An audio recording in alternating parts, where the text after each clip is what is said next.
وہ ایک دفعہ پھر سے بڑا کھل کھل کر نظر آ رہا ہے اس موقع پر بھی.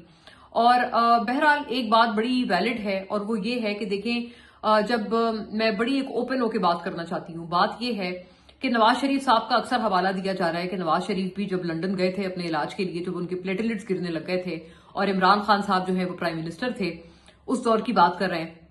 بہت حوالہ دیا جا رہا ہے کہ جی اس وقت عمران خان صاحب نے ایک اچھائی کی، ایک انسانیت دکھائی، تو وہ ان کی جو انسانیت ہے اس کا بدلہ ابھی اس وقت پریزنٹ ڈے گورنمنٹ کو دینا چاہیے، کیونکہ اس وقت نواز شریف صاحب کے بھائی کی گورنمنٹ ہے، ان کی پارٹی کی گورنمنٹ ہے، تو اب ان کو اس احسان کا بدلہ واپس دینا چاہیے. اور عمران خان صاحب کو بھی اسی طرح کا کوئی ٹریٹمنٹ آفر کرنا چاہیے، ان کو کوئی اسپتال بھیجیں. ابھی تک وہ جب ہم بات کر رہے ہیں ایز وی اسپیک، وہ ابھی تک ہسپتال نہیں گئے ہیں، تو وہ یہ مطالبہ پی ٹی آئی کے لوگ کر رہے ہیں کہ یا تو آپ بھی انہیں ہسپتال بھیج دیں یا پھر آپ ان کو لندن بھیج دیں، جیسے عمران خان صاحب، جیسے نواز شریف صاحب کو بھیجا گیا تھا. مطلب وہ بھی آپشن ہونا چاہیے. ہم آپشن اویل کریں یا نہ کریں، یہ پی ٹی آئی والے کہتے ہیں وہ بات کی بات ہے، لیکن آپشن ضرور آپ ہمیں دیں.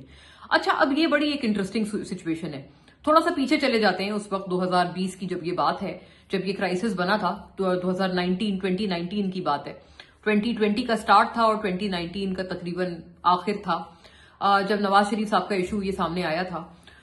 مسئلہ کیا ہوا تھا؟ مسئلہ یہ تھا کہ نواز شریف صاحب کو جو بھیجا تھا لندن، سب کو پتا ہے کہ عمران خان صاحب کی بہت زیادہ خواہش نہیں تھی کہ نواز شریف صاحب کو کسی طرح کا ریلیف دیا جائے، بلکہ وہ جو ان کی مریم نواز صاحبہ نے ایک ان کی کلپ چلائی ہے کہ جلسے میں ایک مریم نواز صاحبہ عمران خان پہ بڑی تنقید کر رہی تھی کہ دیکھو یہ اپنے دور میں ایسے کرتا تھا ہمارے ساتھ. انہوں نے وہ جو کلپ چلائی ہے اس میں عمران خان صاحب واضح طور پر نظر آ رہا ہے کہ وہ نواز شریف صاحب کو باہر بھیجنے کے فیصلے سے خوش نہیں تھے، بلکہ وہ نواز شریف صاحب کو باہر بھیجنے کے اس فیصلے کا مذاق اڑا رہے تھے. ریزن کیا تھا؟ پھر وہ باہر کیوں گئے جب سٹنگ پرائم منسٹر اس کا خواہش مند نہیں تھا؟ بالکل سٹریٹ بات یہ ہے کہ اس وقت کی اسٹیبلشمنٹ،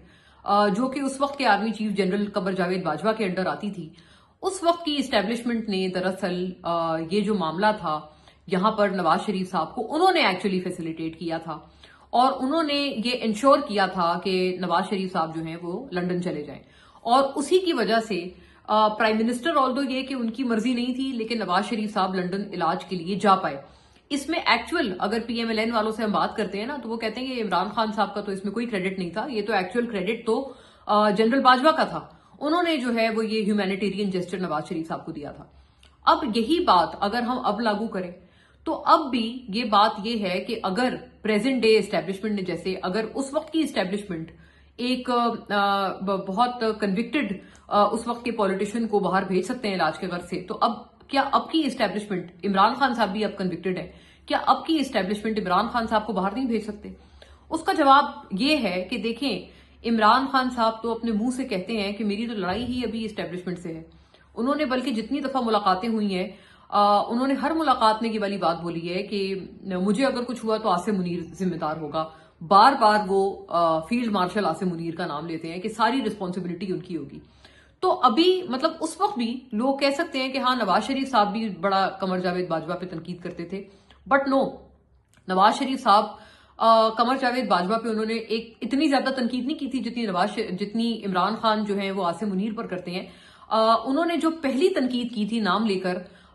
جنرل باجوہ کا نام لے کر، وہ انہوں نے تب کی تھی جب وہ لندن جا چکے تھے، اور وہ لندن میں جا کر وہاں پر ویڈیو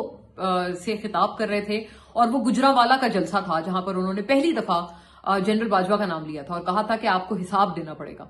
وہ اتنی سخت تنقید نہیں تھی جتنی کہ وہ میر صادق میر جعفر والی تنقید جو کہ عمران خان صاحب کرتے ہیں، یا پھر جیسے انہوں نے کہا تھا کہ نیوٹرل تو جانور ہوتا ہے، تو آپ نیوٹرل نہ رہیں میرے ساتھ، آپ میرا ساتھ دیں، میری مدد کریں. سو اور پھر وہ جو ڈرٹی ہیری اور بہت کچھ، اور مطلب جو انہوں نے بات کی، آپ بے غیرت ہیں، آپ کے ہینڈلرز بے غیرت ہیں. مطلب عمران خان صاحب کی میں وہ تنقید گنوا رہی ہوں کہ جو انہوں نے جیل میں جانے سے پہلے اسٹیبلشمنٹ پر کی ہے. بات یہ ہے کہ عمران خان صاحب تو ڈکلیئر کر چکے ہیں کہ ان کی اصل دشمن تو ابھی پریزنٹ ڈے اسٹیبلشمنٹ ہے. ان کو سیاسی قیادت سے اتنا پرابلم نہیں ہے جتنا ان کو اسٹیبلشمنٹ سے پرابلم ہے. یہ بات عمران خان صاحب ایک طرح سے ڈکلیئر کر چکے ہیں. تو کیا ایسے میں یہ بات ایکسپیکٹ کرنا ٹھیک ہوگی کہ وہی اسٹیبلشمنٹ جو ہے وہ عمران خان صاحب کو ریلیف دے، جیسا کہ جنرل باجوہ کے کہنے پر نواز شریف صاحب کو ریلیف ملا تھا پلیٹلیٹس والے معاملے پہ؟ یہ اب آئی تھنک ایک بڑی انٹرسٹنگ سچویشن ہے جو کہ پی ٹی آئی کو دیکھنی پڑے گی کہ اگر اس وقت کا بھی ریلیف جو ہے وہ اس وقت کی آرمی چیف نے اور اس وقت کی اسٹیبلشمنٹ نے اس کو فیسیلیٹیٹ کیا تھا. کیونکہ پی ایم ایل این کے لوگ بھی یہ بات کرتے ہیں کہ یہ کریڈٹ تو عمران خان کا نہیں ہے، یہ تو اس وقت کی اسٹیبلشمنٹ نے جو ہے وہ اچھا کام کیا تھا اور ہمیں باہر بھیج دیا تھا. تو اگر اس وقت کی اسٹیبلشمنٹ نے کیا تھا تو ابھی تو پریزنٹ ڈے اسٹیبلشمنٹ سے کیا آپ کی یہ ایکسپیکٹیشن ٹھیک ہے؟ وہ بھی تب جب عمران خان صاحب خود کہتے ہیں کہ میری سویلین گورنمنٹ سے کوئی لڑائی نہیں ہے، میری تو لڑائی ہی آرمی چیف سے ہے. So I think P T I is smart enough to deduce that answer. جو میں نے ابھی ایک جواب میں نے دینے کی کوشش کی ہے، تو پی ٹی آئی تھنک خود ہی سمجھدار ہے کہ اس بات کا جواب کیا ہوگا. لیکن ہاں، میں اتنا ضرور ساتھ ایک بات اضافہ کرتی ہوں کہ آپ نے دیکھا ہوگا اس دفعہ عمران خان صاحب نے جو سلمان صفدر ان سے مل کے آئے ہیں، 2-3 گھنٹے کی ان کی ملاقات تھی،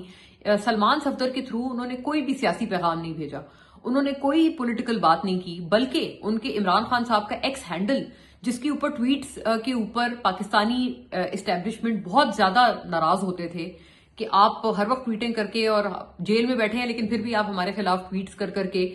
لوگوں کو اکسا رہے ہیں ہمارے خلاف. وہ ٹویٹر کافی ٹائم سے خاموش ہے، عمران خان صاحب کا ٹویٹر خاموش ہے، اور اسی کی وجہ سے لوگ کہہ رہے ہیں کہ ہاں شاید اب عمران خان صاحب، اس کا کیا مطلب ہے کہ شاید اب واقعی عمران خان صاحب کسی طرح کی اپنے لیے کوئی سافٹنس کی تلاش میں ہے کہ اب میری چونکہ آنکھ کا پرابلم ہو گیا ہے اور اب ظاہر ہے ہر انسان کی ایک لیول تک پھر آ کے بس ہو جاتی ہے. مے بی اب عمران خان صاحب جو ہیں وہ اس اپنے لمٹ پہ پہنچ چکے ہیں کہ اب وہ سمجھتے ہیں کہ ان کو کسی طرح کا یہاں سے اب ریلیف ملنا چاہیے، اور اسی لیے جب سے ان کی سلمان صفدر سے ملاقات ہوئی ہے اس کے بعد سے ان کا ایکس ہینڈل بالکل خاموش ہے. کئی دفعہ ان کے، آپ کو پتا ہے، پارٹی کے لوگ کہتے تھے وہ ہم نہیں چلاتے ان کا ایکس ہینڈل، وہ تو باہر بیٹھے ہوئے لوگ چلاتے ہیں، لیکن وہ باہر بیٹھے ہوئے لوگ بھی خاموش ہیں، ان کی طرف سے بھی کوئی ٹویٹ عمران خان صاحب کے اپنے ایکس ہینڈل سے بالکل نہیں کیا گیا ہے. سو آئی تھنک اس دفعہ